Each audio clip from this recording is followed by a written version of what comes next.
Hello guys, नमस्ते, प्रणाम। आप सभी का वेलकम है हमारे यूट्यूब चैनल में। और मैं जा रही हूँ एक सुंदर सा प्यारा सा फगुआ गीत गाने हंसी मजाक के लिए। और आप लोग प्लीज़ बुरा मत मानना। राधे राधे, जय माता दी। हंसे बलमुआ अउरी रोवेला यार, आग लगे ऐसन गवनवा में।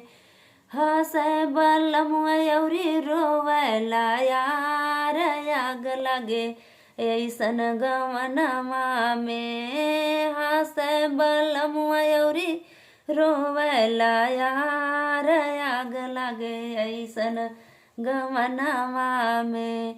जेकरे साथ बीते सजिया बिहान, मजा न लेहलै फागुनवा में। जेकरे साथ बीते सजिया बिहान, मजा न लिहलै फागुनवा में।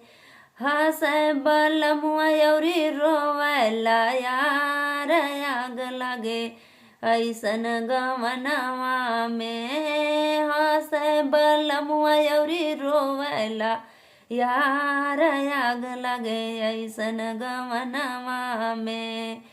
हंसे बलमुआ अउरी रोवेला यार, आग लगे ऐसन गवनवा में। पागलई मनवा समझ में न आवे, पागलई मनवा समझ में न आवे। होली के हल्ला हो हमके न भावे, होली के हल्ला हो हमके न भावे। रंगमाया बीर देखी दुख कपार, आग लगे ऐसन फगुनवा में। रंगमाया बीर देखी दुख कपार, आग लगे ऐसन गवनवा में।